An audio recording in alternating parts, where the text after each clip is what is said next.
අපේ ස්වාමීන් වහන්සේ අපේ ශ්‍රාවක ශ්‍රාවිකාවන් පන්සිල් මළුවේ දැනගන්නට කැමති වේවි වඩාත් ප්‍රබල වෙන්නේ ප්‍රාර්ථනාවද සත්‍යක්‍රියාවද කියන එක ස්වාමීන් වහන්සේ. දැන් ප්‍රාර්ථනාවක් කරනවා නම් අපි කොයි විදිහටද ඒ ප්‍රාර්ථනාව කරන්න ඕනේ?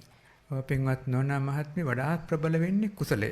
එහෙමයි ස්වාමීන් වහන්සේ. කුසලයේ අවසානයේ ප්‍රාර්ථනාව සත්‍යක්‍රියාව දෙකම ප්‍රයෝජනවත් වෙනවා. සත්‍යක්‍රියාව කියන එක භාවිතා කරන්නේ සාමාන්‍යයෙන් විශේෂ අවස්ථාවක්. සාමාන්‍ය ප්‍රාර්ථනාව කියන එක අපි හැමදාම කරනවා.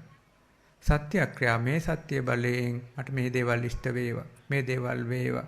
ඒක අපි විශේෂ අවස්ථාවක් කරන්නේ. හැමදාම කරන්න අවශ්‍ය නැහැ. නමුත් අර ප්‍රාර්ථනාව කියන එක අපි හැමදාම කළාට වරදක් නැහැ. හැබැයි ප්‍රාර්ථනාව කළාට වඩක් නැහැ. කුසලයේ හරියෙන් පෝෂණය කළේ නැත්තම්. කුසලයේ පෝෂණය කරලා ඕනේ අපි ප්‍රාර්ථනාව කරන්න. උදාහරණයක් ගත්තොත් අපි ලියුම් කවර එක පිටපැත්තේ ඇඩ්‍රස් එක ලියලා ලිපිය දානවා. එහෙමයි. ඒතර මේක ලිපියක් ගියාට මොකුත් දෙයක් අඩංගු දෙයක් නැහැනේ. ඒ වගේ තමයි ප්‍රාර්ථනාව විතරක් කරාම හිස් ඇතුලේ දෙයක් නැහැ. අපි යමක් අඩංගු කරලා පෙට්ටියකට හරි දාලා ලියුම් කවර එකට හරි දාලා ඇතුළත් කරලා කරුණු ඇතුළත් කරලා මේකේ පිටපැත්තේ ඇඩ්‍රස් එක ලියලා දානවා. අන්න ඒතර ඇඩ්‍රස් එක තමයි ප්‍රාර්ථනාව ඇතුළේ තියෙන දේ තමයි කුසලයේ. ඒතර කුසලය කියන එක අපි පුළුවන් තරම් නිර්මාණය කරගන්න ඕනේ. ඒක අපි ප්‍රාර්ථනාව කළත් නැතත් කුසලයේ බලවත්. ඒ නිර්මාණය වෙච්ච දේ අපි හරි පැත්තට යොමු කරවන්න ඕනේ. ඒකෙන් කරන්නේ අර ලිපිය දැන් ලිව්වට යන්න තැනක් ඕනේනේ.